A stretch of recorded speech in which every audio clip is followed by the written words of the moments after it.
राज्यपाल गुरमीत सिंह और मुख्यमंत्री पुष्कर सिंह धामी ने राजभवन में राज्य आपदा प्रबंधन प्राधिकरण द्वारा बनाई गई coffee table book Shri Kedarnath ji क्षेत्र में आपदा प्रबंधन पर एक और प्रयास का विमोचन और USDMA के डैशबोर्ड का लोकार्पण किया। कार्यक्रम को संबोधित करते हुए राज्यपाल ने कहा कि उत्तराखंड राज्य प्राकृतिक आपदाओं के दृष्टिगत एक संवेदनशील राज्य है। भौगोलिक और पर्यावरणीय परिस्थितियों के कारण यहाँ भूस्खलन, बाढ़, बादल फटना, भूकंप जैसी आपदाएं समय समय पर आती रहती हैं। इन आपदाओं से निपटना हमारे लिए एक बड़ी चुनौती रहती है। उन्होंने कहा कि 31 जुलाई 2024 को केदारनाथ क्षेत्र में आई आपदा एक बड़ी चुनौती बनकर सामने आई। इस कठिन परिस्थिति में उत्तराखंड राज्य आपदा प्रबंधन प्राधिकरण ने सभी रेखीय विभागों के साथ समन्वय स्थापित करते हुए त्वरित राहत एवं बचाव कार्य किए। राज्यपाल ने कहा कि आज हम USDMA डैशबोर्ड का भी लोकार्पण कर रहे हैं, जो आपदा प्रबंधन प्रणाली को अधिक सटीक, त्वरित और पारदर्शी बनाएगा। यह डिजिटल प्रणाली न केवल आपदाओं से संबंधित आंकड़ों के संग्रह और विश्लेषण में सहायता करेगी, बल्कि नीति निर्माण और त्वरित निर्माण लेने में भी सहायक सिद्ध होगी। मुख्यमंत्री ने कहा कि जब वह केदारनाथ क्षेत्र में श्रद्धालुओं के बीच पहुंचे तो उनके मन में शंका थी कि देश भर में आए श्रद्धालुओं के मन में आक्रोश का भाव होगा। उन्होंने कहा कि हमारे प्रभावित क्षेत्र में जाते ही श्रद्धालुओं में उत्साह का भाव दिखा। श्रद्धालुओं ने कहा कि हमें पूरा भरोसा है कि हम सभी देवभूमि में सुरक्षित अपने घर जाएंगे। जुलाई 2024 वाला प्रबंधन भी देखा हमने, और डैशबोर्ड का कितना बड़ा फायदा आप देखते हैं, क्योंकि वो चार धाम में भी काम आएगा, आपदा में भी काम आएगा। 31 जुलाई 2024 को जो इधर एक सेकंड आप इस तरफ 31 जुलाई 2024 को जो केदार घाटी में आपदा आई थी, और उस आपदा में जिस त्वरित गति से हमारे सारे विभागों ने, इसमें विशेषकर आपदा प्रबंधन विभाग, जिला प्रशासन, पूरी मशीनरी, पूरा तंत्र और SDRF, NDRF, भारत सरकार की भी एजेंसियां, राज्य सरकार की एजेंसियां, हमारे अनेक संगठन, हमारे जनप्रतिनिधिगण,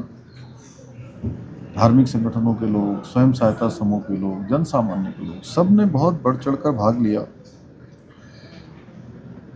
और भारत सरकार के सहयोग से आदरणीय प्रधानमंत्री जी के और गृह मंत्री जी के विशेष देखरेख में हमने सर्च जो रेस्क्यू अभियान भी चलाया, जिसमें 15,000 से ज़्यादा लोगों को सकुशल निकाला। देश दुनिया के लोग जो भी बाबा केदार के दर्शन करने आए थे, सकुशल अपने घरों को पहुँचे। और उसके बाद यात्रा का वो कालखंड था और यात्रा को फिर से सुचारू रूप से चलाया। ये कॉफ़ी टेबल बुक आज उस कठिन समय का जो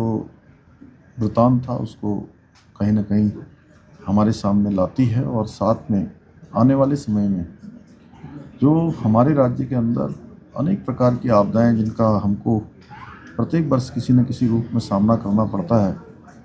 हम उन आपदाओं को रोक नहीं सकते हैं, लेकिन आपदाओं के प्रभाव को कम कर सकते हैं। उस दिशा में नवाचार को भी अपनाया जा रहा है।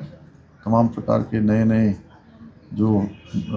शोध अनुसंधान हैं, उनको अपनाकर हम उस दिशा में काम कर रहे हैं, और राज्य में ये तंत्र हमारा और मजबूत हो, उसकी हमने ये शुरुआत की है,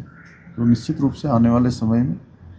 हमारे ऐसे चुनौती के समय पर बहुत सहायता करेगा। सर, प्रधानमंत्री 2024 को जो आपदा प्रबंधन आप लोगों ने किया था, आज कॉफी टेबल बुक आपने लॉन्च करी, डैशबोर्ड का उद्घाटन हुआ, किस तरह से ये सारी चीज़ें काम करेंगी, क्या कुछ है?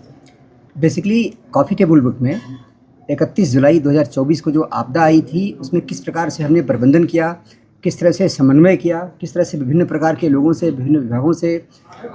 हमने सहयोग प्राप्त करते हुए सफलता पाई, किस तरह से हमने स्थानीय लोगों का, जनप्रतिनिधि लोगों का, तीर्थ पुरोहित समाज का, पंडा समाज का, व्यापार मंडल का, मीडिया का हमें सहयोग मिला, इसको दिखाने का प्रयास किया है। कितनी बड़ी आपदा आई थी, उसके कुछ फोटोग्राफ्स दिखाएंगे आपको, देखेंगे, आपको लगेगा कि कितनी बड़ी आपदा वास्तव में थी, उसको दिखाने का प्रयास किया गया है। और हमारा उसके पीछे उद्देश्य ये था कि माननीय राज्यपाल जी द्वारा ये कहा गया था कि इसको बनाइए, उसके पीछे उद्देश्य ये था हम लोगों का कि बनाने के बाद जब कभी ऐसी आपदा आएगी तो कैसे हमने प्रबंधन किया है, आगे और अधिक प्रबंधन में आसानी हो, ये मेन उद्देश्य था हमारा। सर, डैशबोर्ड किस तरह से काम करेगा, क्योंकि हमारी चारधाम यात्रा और फिर प्रदेश में कभी भी आपदा आती है, डैशबोर्ड कितना फ़ायदेमंद होगा? डैशबोर्ड के पीछे ये हमारा उद्देश्य था कि जो सूचनाएं हमको चाहिए होती हैं, चाहे आपदा प्रबंधन की दृष्टि से, चाहे मीडिया को, चाहे पब्लिक को, कितने लोग आए दर्शन करने, कितनी गाड़ियाँ आई, कितने लोग बीमार हुए, कितने लोगों को परेशानी का सामना करना पड़ा, मौसम कैसा रहेगा, जो कुछ एक आम टूरिस्ट को चाहिए आने के पहले, हम वो सब कुछ एक मंच पे देने का प्रयास करेंगे कि एक क्लिक पे आप हमारे डैशबोर्ड पे जाएंगे, आपको जो कुछ जानकारी चाहिए होगी यात्रा के बारे में वो सब मालूम हो जाएगा। सर, आप तापमान बढ़ रहे हैं, हालांकि ये सिर्फ फॉरेस्ट का इशू नहीं है, जो फॉरेस्ट फायर है